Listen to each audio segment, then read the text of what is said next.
जरा तसव्वुर करें कि आप एक सुबह उठें और देखें कि चींटियां आपसे भी बड़ी हो गई हैं। फिर क्या होगा?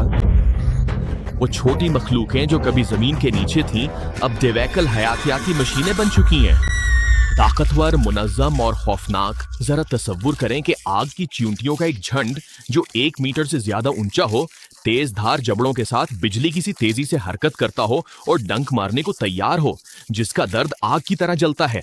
अपनी झंड की सूरत में हमाहंगी और लाखों चींटियों को रहनुमाई देने वाले फेरोमोन सिग्नल्स की पैरवी की सलाहियत के साथ वो देव्याकार हयातियाती मशीनें बन जाती हैं जो अपने रास्ते में आने वाली हर चीज को फतह कर लेती हैं। जब चींटियां छोटी नहीं रहती तो वो सिर्फ मखलूक नहीं रहती, बल्कि गलबे की एक मंडलाती हुई ताकत बन जाती हैं। एंट्रिक में खुशामदीद।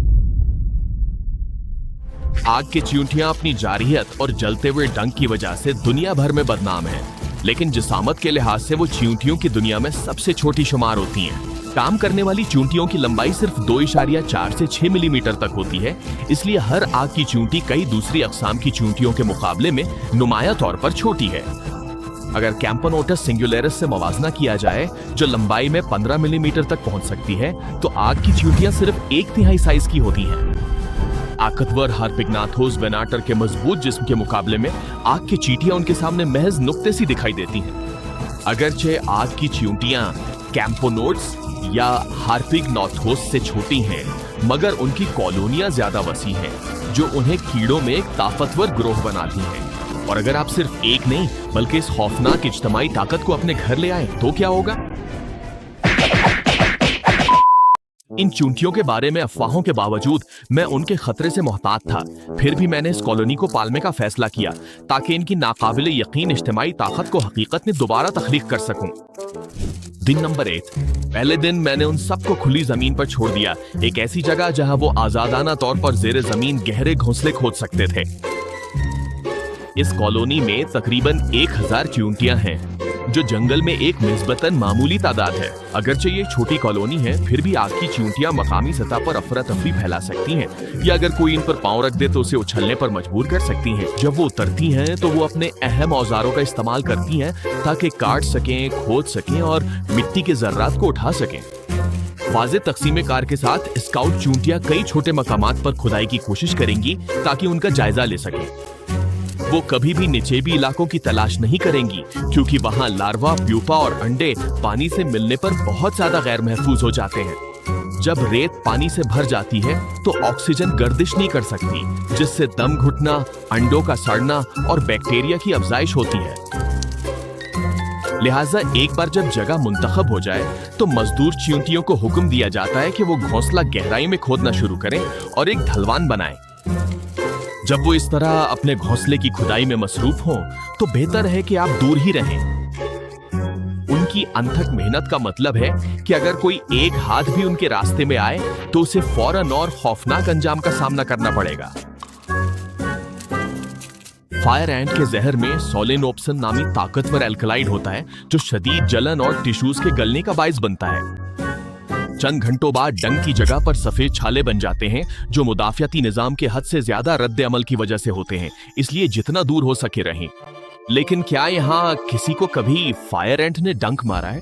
अपना तजुर्बा नीचे कमेंट्स में शेयर करें। घोंसला खोदने के अमल के दौरान चींटियां मुसलसल अपनी जिम्मेदारियां बदलती रहती हैं। मजदूर गुरोह तह दर तह मजीद गहराई में खुदाई करता है, जेरे जमीन एक भूल भलैया बनाता है जिसमें फरार के रास्ते, हवा की निकासी और सैलाब से बचाव का इंतजाम होता है। रेत के अंदर एक मुकम्मल ढांचा तैयार किया जाता है। जैसे जैसे घोंसला आहिस्ता आहिस्ता मुस्तहकम होता है, नए जानदार नमूदार होने लगते हैं। नर चींटियां और नौजवान मलका चींटियां, यानी पहली नई जिंदगियां, वो कॉलोनी से अलग होने की तैयारी कर रही हैं ताकि नए सल्तनतों के बीज बो सकें, क्योंकि फितरत में हर चीज वक्त के साथ साथ हमेशा इर्तिका पजीर रहती है। हत्ता कि एक बंजर जमीन का टुकड़ा भी दोबारा जन्म ले सकता है, सिर्फ एक बीज से जो परिंदे की बीज से गिरा हो, जो जिंदगी को अपने अंदर लिए हुए हो और फूटने के इंतजार में हो। बीजों ने उगना शुरू कर दिया। उनके साथ ही एक लाल बैग भी नमूदार हुआ है। क्या ये दोस्त बनेगा या चींटियों की कॉलोनी के लिए शिकार बन जाएगा? चींटियों की कॉलोनी के सामने खड़े होकर उसने फौरन एक खुशबू खारिज की और जल्दी मुतवज्जे हो गया। चींटियां आहिस्ता आहिस्ता बड़ी तादाद में जमा होकर हमला करने लगी। आज चींटियां वाकई अपनी जारहाना और हमलावर नौयत की शोहरत पर पूरी उतरती हैं। चाहे कुछ भी हो, अगर कोई उनके इलाके में घूमने की जुर्रत करे तो उसे फौरन बेरहमी से निशाना बनाया जाता है। लाल बैग शदीद अजियत में तड़प रहा था। हजारों चींटियां उसके जिस्म पर छा गई थीं। सिर्फ चंद नहीं बल्कि तकरीबन सभी उस पर हमलावर थीं।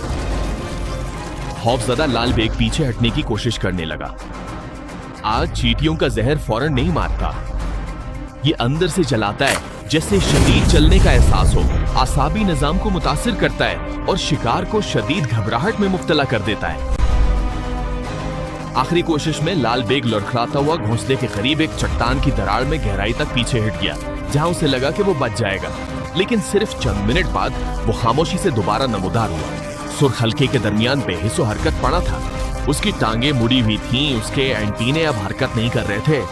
वो अपने जख्मों से नहीं मरा था, वो खौफ से मर गया, जो हर लहर के साथ बढ़ती हुई अजियत से कई गुना हो गया था। यही अंजाम हर उस मखलूक का होता है जो आज चींटियों की फौज का सामना करने की जुर्रत करे।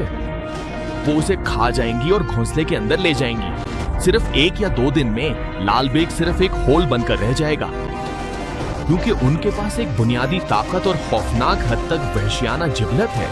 अगर ये चूंटियां इंसानों से बड़ी होती तो शायद दुनिया पहले ही तबाही के तूफान में निगलनी जाती। एक ऐसी जगह जहां न जिंदगी बाकी रहती और ना ही रहम। कुदरत में भी जब ये हाथी जैसे देवा हैकल जानवरों का सामना करती हैं, तो आखिरी लम्हात में ये इतने ताकतवर जानवरों को भी गिरा सकती हैं। दिन 12, जब ऐसा लग रहा था कि ये जगह सिर्फ फायर एंड कॉलोनी की सल्तनत है, एक और किरदार पुरस्कार तौर पर जमीन पर नमूदार हुआ। ये एक डोमेस्टिकेटेड बीटल का लार्वा है। ये मखलूक चींटियों या कीड़ों की तरह सुरंगें नहीं बनाती, लेकिन ये मिट्टी में छोटे सुराखों से गुजर सकती है। इसी वजह से चींटियों को उनके निशाना तलाश करने में मुश्किल पेश आती है। इसे छिपन छिपाई का खेल भी कहा जा सकता है।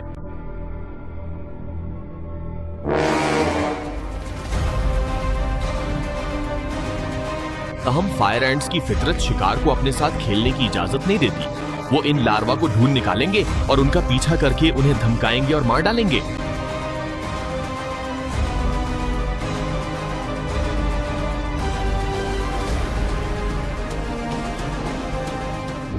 दिन 13, जमीन कांप रही है क्योंकि अब बाजरे के बीज ऊपर की तरफ बढ़ रहे हैं। दिन ब दिन यह सिलसिला जारी रहा। दिन 25, चींटियों की कॉलोनी एक नया बाब शुरू कर रही है। अब वो एक ऐसी जगह पे साथ रहेंगे जिसे जंगल कहा जाता है। रोशनी मुख्तलिफ होगी और उनका घर जाने का रास्ता भी बदल जाएगा।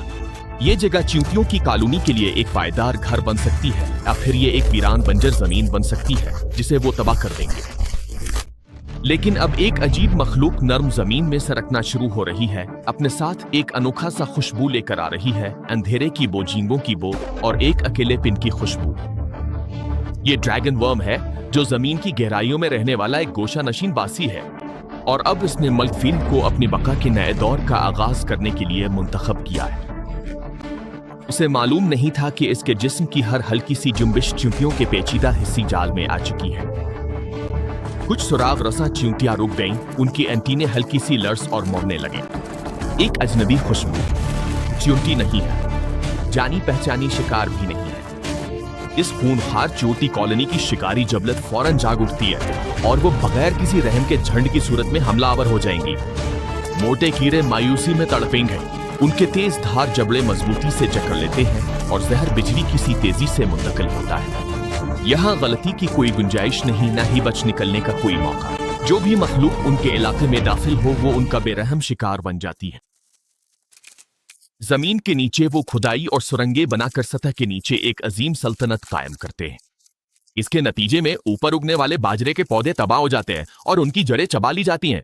ये जगह जो कभी सरसब्ज और घनी थी, अब पौधों के मुरझाने के साथ साथ दिन ब दिन बंजर होती जा रही है। ये सब चींटियों की कॉलोनी की जारेहाना बढ़ोतरी का बराह रास्त नतीजा है।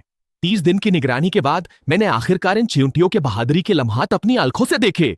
अगरचे उनके जिस्म बहुत छोटे हैं, लेकिन उन्होंने साबित कर दिया कि ताकत जिस्म के साइज में नहीं, बल्कि कॉलोनी की मुकम्मल यकजहती में है। जब वो एक मुत्तहिद वजूद की तरह अमल करती हैं, तो उनकी मर्जी के बहाव को कोई नहीं रोक सकता। अगर उनका साइज इंसानों जितना होता, तो उनकी ताकत और तबाहकुन कुव्वत को काबू करना नामुमकिन होता। फिर ना सिर्फ माहौल, बल्कि खुद इंसानियत भी कचले जाने से बचने के लिए जद्दोजहद करती। और अगर आप भी चींटियों की इस शानदार दुनिया के सफर से मुतासिर हुए तो अगले एडवेंचर्स के लिए लाइक का बटन दबाएं, एंड ट्रैक को सब्सक्राइब करें और नोटिफिकेशन ऑन करें, क्योंकि इस छोटी सी कायनात के सबसे हैरत अंगेज अजायबात तो अभी शुरू ही हुए हैं। मजीद जानने के लिए ये वीडियो देखें और अगली वीडियो में आपसे मुलाकात होगी।